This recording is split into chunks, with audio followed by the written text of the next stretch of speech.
There was a month when I forgot how to look behind me. I don't mean that in some poetic way. I mean I trained my body to refuse the motion. If my spine so much as twitched, I forced my eyes forward and set my teeth until the urge passed. That's what it took to keep walking. If you look back too long, it steals what's left of your courage. And courage is the only fuel that still burns in this new world. This morning, high on the broken switchbacks of a western pass, I looked back. The sky behind me was not sky at all. It was a wall straight as judgment, tall as memory, black enough to make noon feel like a lie. In that blackness, veins of sickly blue pulsed and crawled. A chemistry set spilled across the firmament. Where it met the earth, the world didn't break so much as it unwound. Peaks slumped and sloughed away, as if the rock had finally remembered it was once dust. Valleys flattened. Forests curled in on themselves. Rivers went rigid, then vanished, like threads pulled into a seam. The sunlight never touched it. The sunlight skirted it, an animal refusing to get close. Wind shoved at my face as if the air itself were running toward the wall to fling itself into oblivion. Gravel thrummed beneath my boots. Far below, slabs the size of houses leaned, faltered, and peeled off into that slow, patient mouth. I knew what the science types would have said if they were still around to label things. They would have argued for days about plasma and energy states and vacuum decay. And none of it would have changed the plain truth of the sight. The storm wasn't made of anything. It was the absence that eats. My name is Aaron Pike. I am 47 years old, and the mountain air hurt like glass in my lungs. Somewhere past that last curve of road was the crest of the pass. Somewhere beyond the crest was a side that went down, and down meant distance. And distance meant maybe, just maybe, one more day. The ankle I tried to ignore since last night shouted when I stood. And when it shouted, I made my breathing calm and slow. I'll admit something. For a full minute, I let the storm fill my eyes. And I wondered which would kill me first, stone or unmaking. Then I turned my back on it and climbed. The first night the lights went out was a Wednesday. My bus had been late. And I'd enjoyed that tiny act of defiance only a bus running late in July can deliver. Air conditioning that was too strong. A seat that wasn't really designed for a man my height. And a driver in a baseball cap making the sign of the cross at stray motorists. The world was ordinary in all the boring ways. And then something like a soft sigh moved through the air. The engine stalled. The lights died. We all waited for the hiccup's correction, the familiar stutter and cough that says a machine has remembered how to behave. The cough never came. Phones didn't wake. The street beyond was dead-eyed dark. Someone laughed, and it sounded odd and unnecessary. The way laughter sounds at a funeral when someone's told a joke that everyone knows isn't funny, but no one knows how not to laugh. Far to the west, a constellation of low, thudding booms rolled. Resolve-free, like fireworks trying to remember how to be fireworks. A streak cut across the sky and burned soundlessly toward the horizon. The driver stopped pretending the key would do anything and stood with us on the curb as more streaks crawled overhead. And when the first rumble reached us, it came late and small, like an apology. We were strangers waiting for a reboot that never arrived. Names were exchanged because silence was too big. I heard them. I didn't keep them. In the dark apartment I'd taken after leaving Claire's houses, there was a Clairite. Wasn't fear exactly that kept me awake. It was the absence of what fear should attach to. Nukes had been the boogeyman of my parents' generation. At least you could point to a mushroom and call it by name. This was subtraction. The next day revealed truths that would have sounded like jokes if we'd known how to laugh anymore. Batteries didn't hold a charge. Pacemakers had gone quiet. Fire fought the air and lost. On the second afternoon, we built bonfires out of defiance and superstition. And with effort they took low and anemic and tinged blue, as if the flame were sick with something it couldn't shake. An old man on a bicycle came through town and told us the streaks had been satellites. The distant booms had been planes landing without engines in fields and rivers and cul-de-sacs. He kept pedaling east.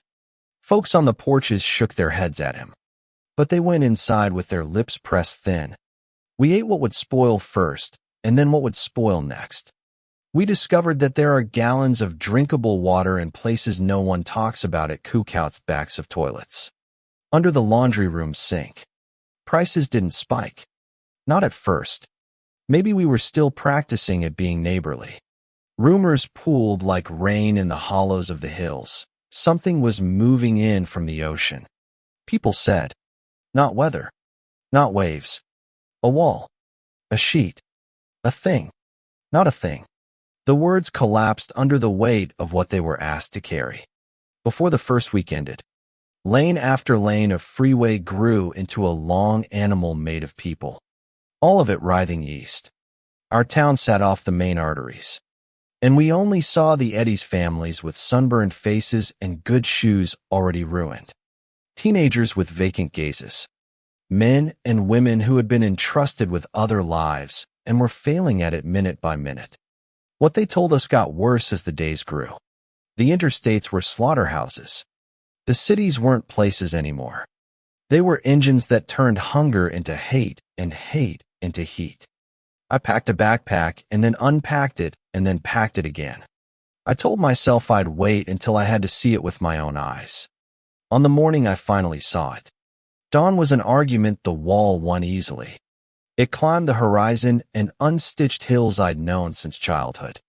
Fields I could name good fields that grew good corn buckled and slid toward its hunger like lovers in an embrace.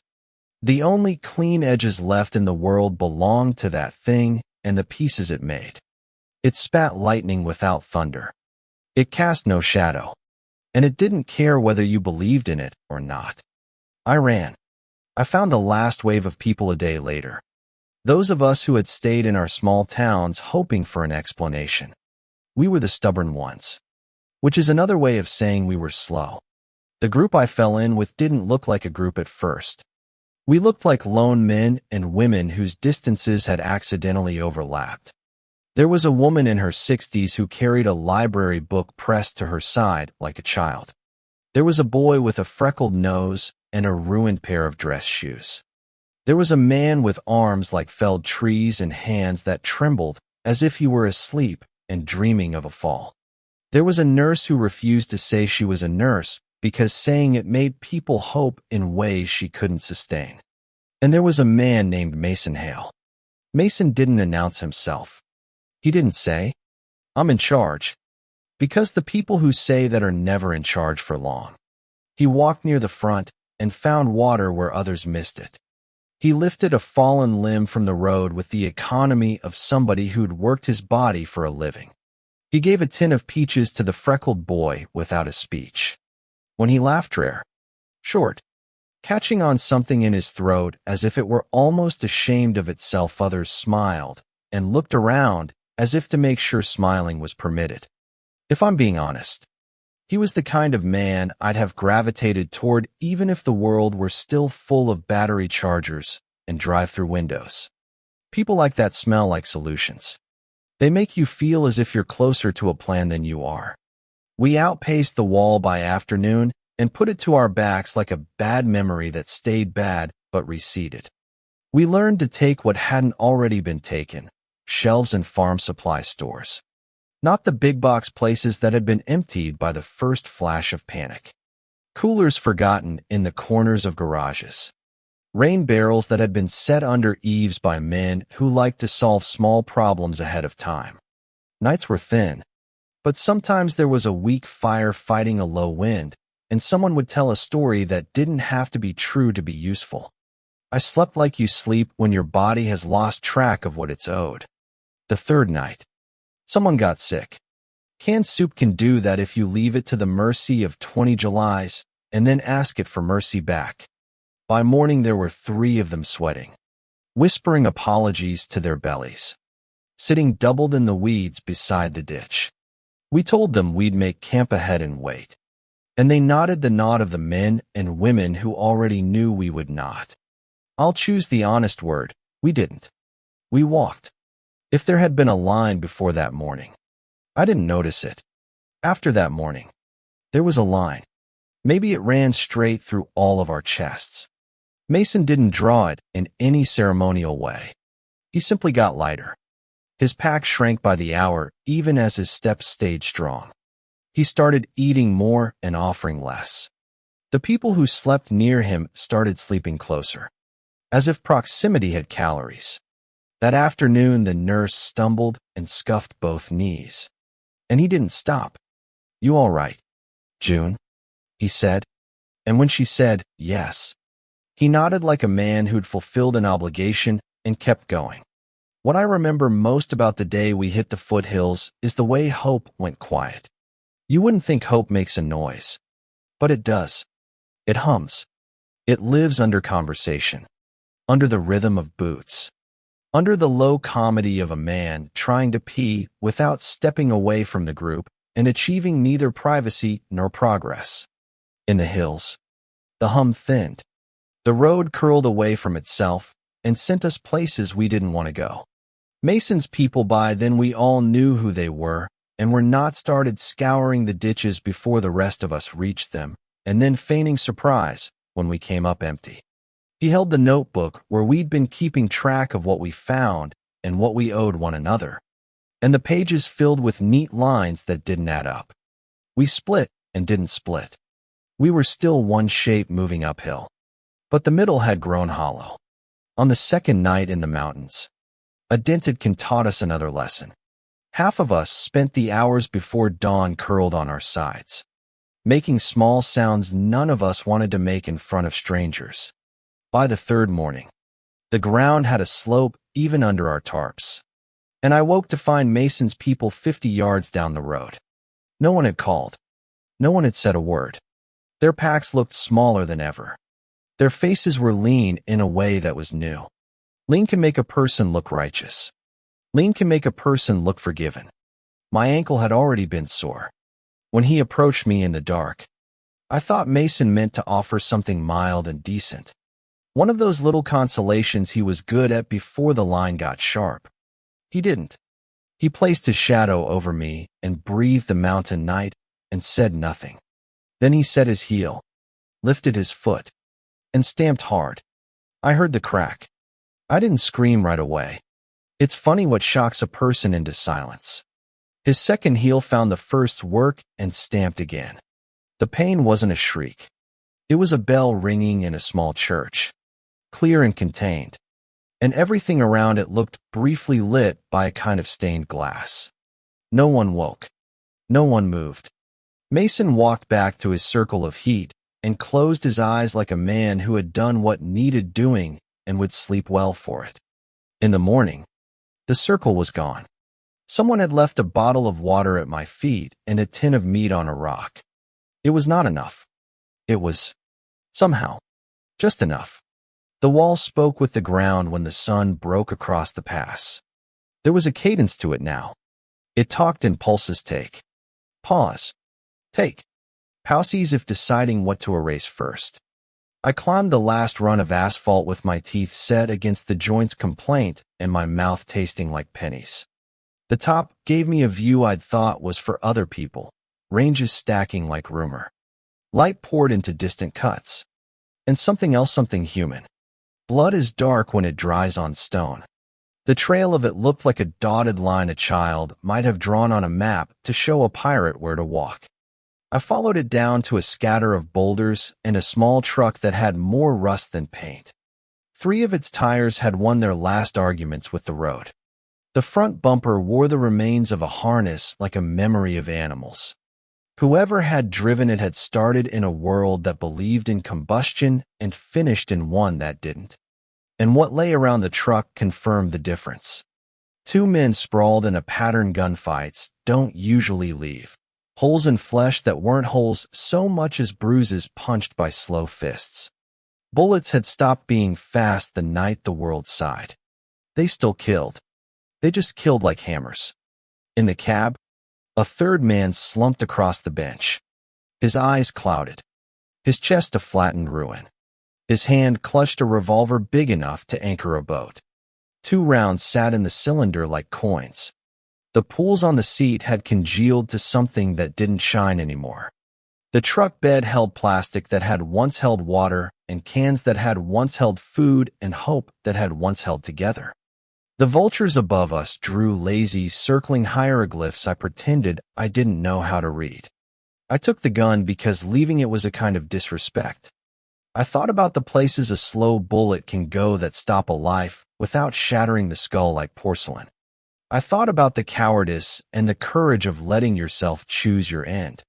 And I stood there with the storm tapping its fingers on the ridge, and I believed for 1 minute that I might send one of those 2 coins into my vote. Then I heard the horse. That first noise wasn't a whinny. It was a dry exhale. A soft complaint a tired chest makes because lungs can't help telling the truth. He stood 50 yards away, his hide mottled and torn where rope had chewed him. The whites of his eyes showed as moons. His ribs were the outline of a thing already in the process of becoming memory. He set his front feet and stamped a warning that had no direction left. I don't know what I looked like to him. A limp lurching thing with a busted joint. A rope of nylon in one hand and an unsteady gun in the other. He tried to step back and found the slope unsympathetic. When he reared, I grabbed at the hanging rope and missed. On the second try I caught it, and the fibers found the soft meat of my palms and burned. He screamed in an octave that makes men think of the wrong kind of human and the right kind of mercy. And I screamed back, because sometimes loudness is the only language left for 2 animals who don't want to die. I climbed him. It wasn't a pretty act. It was old and frantic and felt a little like prayer, which is also old and frantic when done right. The vertebrae pressed hard against my stomach, and an old hunger pressed back from the other side. The bridle was a joke with the punch line torn off. I set my weight and asked him to go. And he did. Not because I had convinced him we could escape, but because momentum is a habit and we both had it. From that higher vantage, the storm looked closer, which is one of the unkind things height does to fear. The event horizon, yes. I know the termite rock with the focus of a careful eater. We had a mile, maybe less. I leaned forward and made small sounds like encouragement. And the animal beneath me found a trodden bones that wanted a bed. We made the crest. We found the beginning of down. You would think that's where joy would live. In the hard one forward. That's not where it lives. It lives between moments. In the seconds where you notice that weight distributes differently when hope allows it.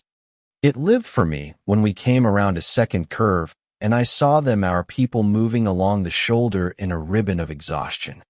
Faces upturned at the sight of a man they'd left to die on an animal no one expected to see again. I looked at Mason. He had removed himself from their gravity. He stood with his arms loose at his sides, and his jaw set the way self-justified men set jaws. His pack was the lightest thing on that road. His face was the color of an unripe apple. I waited for the apology he wasn't going to offer. He stared as if staring could make me into a lesson. I let the horse carry me past without breaking gaze. Half a mile later, the horse folded, breathtakingly gentle in the way collapse can be. He went to his knees and then to his shoulder and quivered once like a string being plucked. I rolled and felt the road find my elbow and my bad ankle find new ways to complain. His last breaths sounded like paper being torn too carefully. I touched his face and said thank you in the plainest words I know. By the time the others reached me, I'd lit a twiggy fire small enough to make even this world's reluctant flames feel useful. I'd cut thin, hopeful strips from the flanks that hunger always goes to first. A few of the men and women who had slept near Mason stepped close with knives and began to work without instructions. We formed a circle that didn't have a leader at its center. Mason watched from the other edge of the road. He wasn't a monster. Monsters make it easy to pretend we're different species. He was a man who had carried heavy things when it was easy to be generous and had set them down when it wasn't. He had done math and believed the numbers were holy because they made survival look like a policy. He had held other people's hunger in his hands and decided how many spoonfuls they'd get. He had looked at a man in the dark and made a choice with his heel. He saw the gun on my belt. He understood the arithmetic just as quickly as I had. We looked at one another as if the seconds were all we had left to spend wisely. There's no point in pretending there was ceremony. I walked across the gravel. I stopped when we were close enough to smell the day on each other. He parted his lips as if to say something that would be remembered. I pulled the hammer back because it stuck. The sound was a domestic sound, something like the click of a door latch at the end of a day that had gone long. The shot didn't crack. It thudded. A dull, decisive fist that landed in the center of his face and unstitched the architecture behind it. He fell the way trees fall when the person with the saw knows their trade. He tried to breathe. One of his eyes blinked with the stubbornness of a part that doesn't accept the memo. I put the second round where it needed to go. The gun was empty. The ledger had a line through it. If you're a person who has not had to do a thing like that, I am happy for you. If you are a person who cannot imagine doing a thing like that, I hope you never have to. I can only say that there was no joy and no hatred. There was relief like the kind you feel when you finally say a truth you've been rehearsing to yourself for a month. We piled stones because earth was too hard and time was too short. One of the women, her name was Ruth, and she wore her hair cropped as if she'd been waiting for a summer like this. Handed me a length of nylon cut from the horse's bridle. We lashed my ankle to the high collar of Mason's boots, which fit me just well enough to be made to fit better. We ate, and the meat tasted like salt we didn't have. No one argued about portions. No one mentioned his name again. The next weeks taught us what human bodies can do when you stop pretending they're owed anything. We found that small towns had more than we thought. We found that libraries still had answers even when the lights were blind. We tore the pages we needed because there were no librarians left to scold us. And then we scolded ourselves so we wouldn't forget the rules of being people. We learned purslane and plantain and lamb's quarters plants I'd mowed down 100 Saturdays without ever knowing their names could be put into a mouth and transformed into motion. We learned to carry water with precision, to calculate a day's worth by the sum of the heat and the miles and the nearest trustworthy spigot. We learned to walk past the cities with our faces turned away. They were not places anymore. They were pillars you didn't approach. The smoke that rose from them was slow and sulking and made shapes you'd rather not interpret. We skirted them by miles and slept in ditches where the stars were better. People joined us from the edges. A tall man in a black suit that had sagged into eulogy walked with us for 3 days and then peeled off toward a farmhouse because his daughter had loved horses and horses had used to live there. A woman whose hands looked like she'd worked at a nail salon took to foraging with a focus that made you think there had never been a different version of her. A teenager with hair like a hedge refused to talk for a week and then told a joke so filthy and well-timed that we laughed until our sides hurt. The storm stayed behind us for so long that it learned a new role in our lives. It went from nemesis to metronome. It kept time. We could feel it when it was a day away. And we could feel the peace of 3 days stretching between us and the wall. And then we learned what it meant to be a week ahead. A week is a fortune. A week lets you plan. Which is how we arrived at the edge of a new idea, the ocean. There's a way men like me talk about oceans when we live in the middle of a big country, as if they're metaphors. That went away when the pages we tore from books described parts of a boat I'd always assumed I'd never need to know. Keel, mast, boom. We learned that wind will still work even when fire won't. We studied the ways a person can coax canvas into submission. We flipped once to a page that told us how long it would take to cross an ocean if the winds were fair and you knew what you were doing. We turned that page over because the rest of the paragraph wasn't useful yet. By the time we reached the last hills that rolled down toward the east, The leaves had started to turn the color that makes the word gold feel like it was invented for something real. We smelled salt hours before we saw water. There's a clean meanness to that smell I'd never appreciated. It clears a space in your head and fills it with something upright. The first shoreline we found wasn't a postcard. It was a town that had loved tourists once and was now practicing a new religion made of driftwood and broken glass. We walked the marinas as if we had an appointment. We found powerboats and yachts with names in cursive that made my hands itch. We found catamarans big enough to have belonged to men who liked to shout instructions at friends from behind plastic sunglasses. We ignored all of it. We looked for old shapes, tall masts, wooden ribs, lines that looked like someone tied them in a century that respected knots. We found her in a shed that had decided to be a shed and not a ruin. She was 30 feet of stubborn. Her paint blistered and her seams cracked, and her mast laid alongside her like a friend who had vowed to get up eventually. Somebody had loved her well enough to keep her rotated off the blocks every few months. Because her hull hadn't settled into the ground. A name had once been lettered on her stern. The letters had ghosted away. All that remained was a shadow that might have been Holly or Molly or Polly. And since none of us were sentimental about polysyllables in a world this short on breath, we didn't argue. We checked the centerboard, what we could of the rigging, the places where rot likes to start its quiet sermon. We found a sail rolled inside a whalebone bag and felt the promise in its grit. We found hand tools and a cabinet that held, of all ridiculous miracles, a copy of a book called the Annapolis Book of Seamanship that smelled like salt and coffee and dust. We sat in a half circle on the concrete floor and read aloud like kids learning to sound things out. No one debated about staying. The storm doesn't leave room for committees. We decided because that's what survival had taught us. Decisions are the only currency left. The days we spent making the boat into a boat again might have been the happiest we'd had since the wall invented itself. Nothing we did alone would have been enough. Everything we did together worked. We raised the mast with a series of grunts and curses that layered into a hymn. We sanded the places where age had given up and coaxed a reluctant oil into wood that wanted to be useful. We found a dinghy with a split seam and patched it and laughed at the way it looked when we were done like a once proud man in a coat his grandfather had cut down for him. We hauled her to a trailer that didn't want to move and bribed it with grease and inventiveness.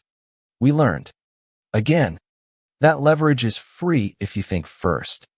On the morning we were ready, the sky was clean and the water lay flat to the horizon in the way of things that aren't actually flat, but enjoy lying about it.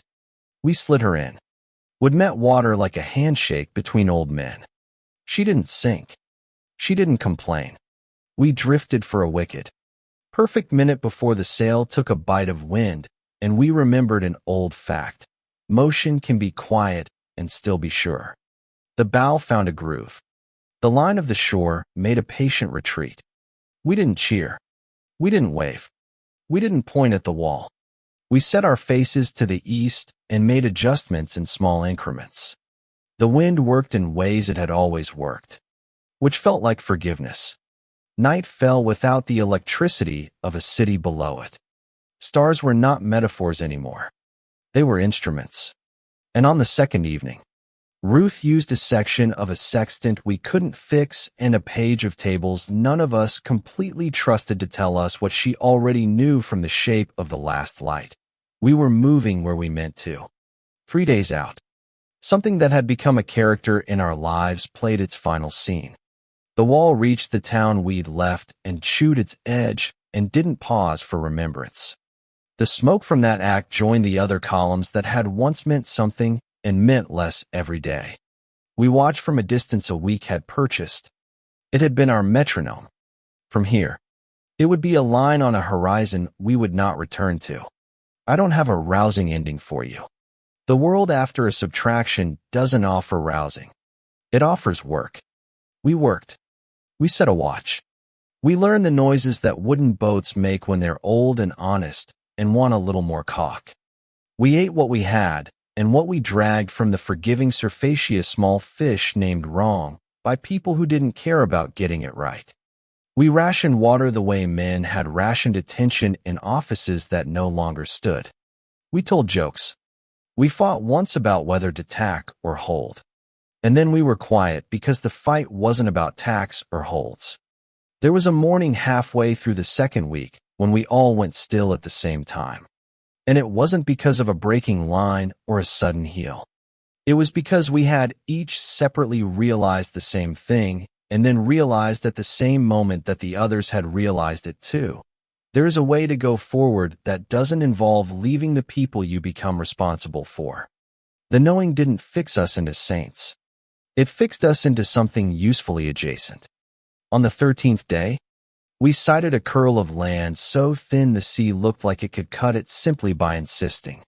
A town, if town is the right word for a collection of roofs that had once been painted colors for the benefit of cameras sat up on a bluff and blinked at us with empty windows.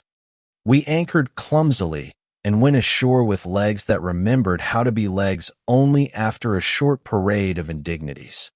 We found water stored in plastic that had outlived its labels.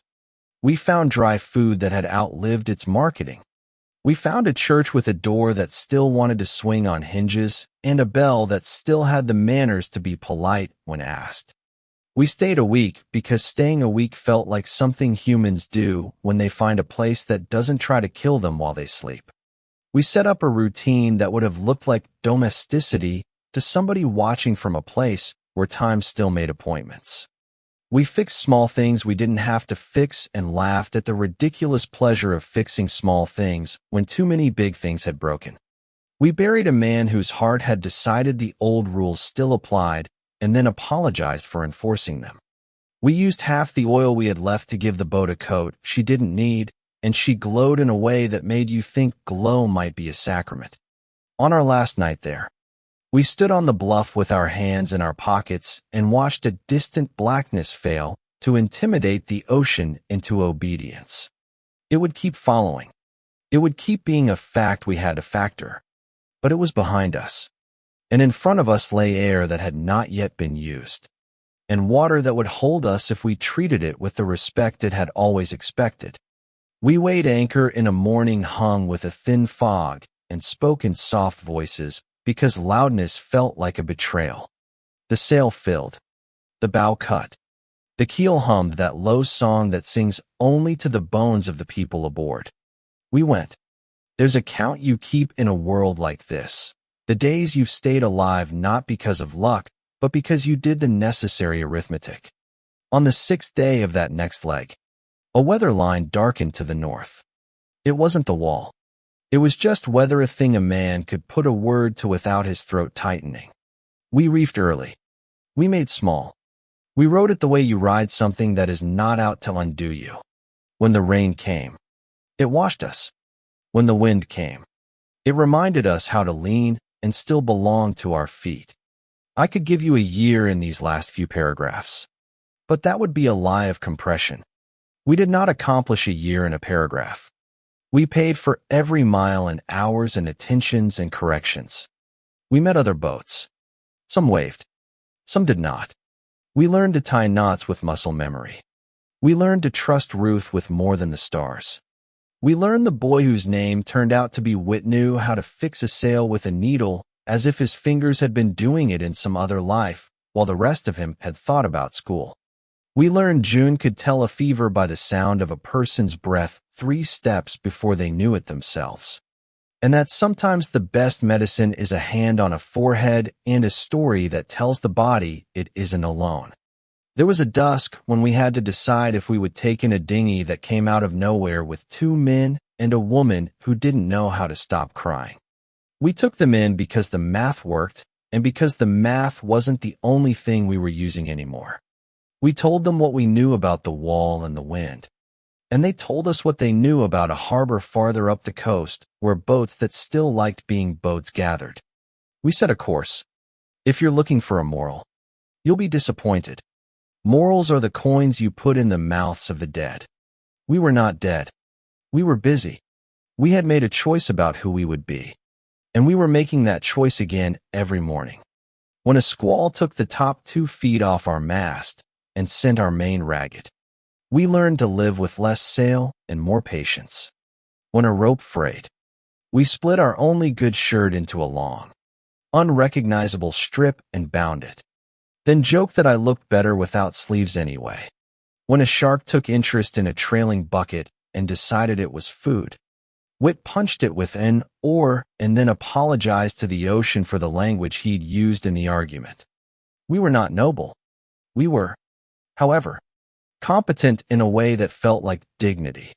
One evening, I think it must have been October by the shape of the sun and the way the air invited a sweater I didn't own, we saw the kind of coastline that tells you a long story quickly.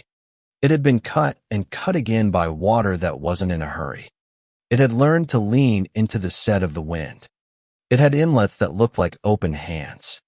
The harbor inside held a handful of masts and a dozen men and women who had learned the same lesson we had in their own separate languages. We put in without ceremony and tied up with a competence that felt like a thank you. We stayed. Not forever, because nothing is that anymore, but long enough to repair what needed repairing and exchange what needed exchanging.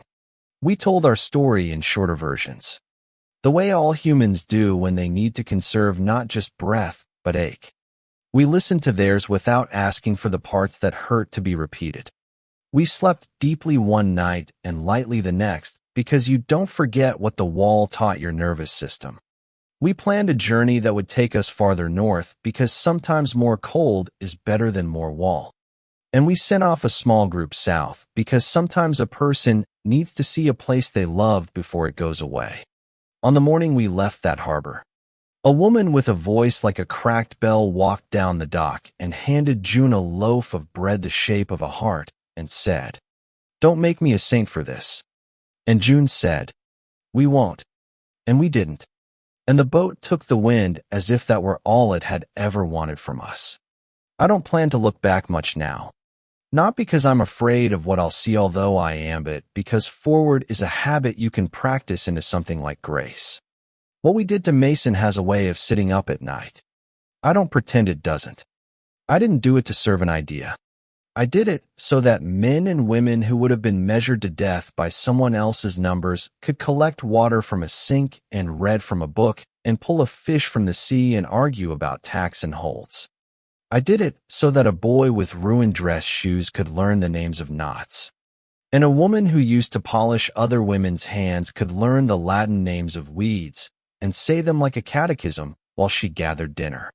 I did it so that when the storm finally runs out of world to eat, it will find a boat that has learned to squeeze another inch from a thin wind. We are not heroes. We are the survivors of subtraction. We are people who decided that the ledger doesn't get the last line. If you've read this far, I'd like to hear from you. Tell me what you think about violence when it's dressed as justice. Tell me what you think about the arithmetic of survival, who gets measured and who holds the ruler. Tell me whether you would have left those 3 behind.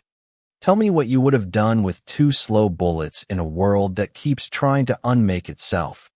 Tell me your stance. Not because I need absolution, but because saying where you stand is how we keep our footing when the ground reminds us it can still move.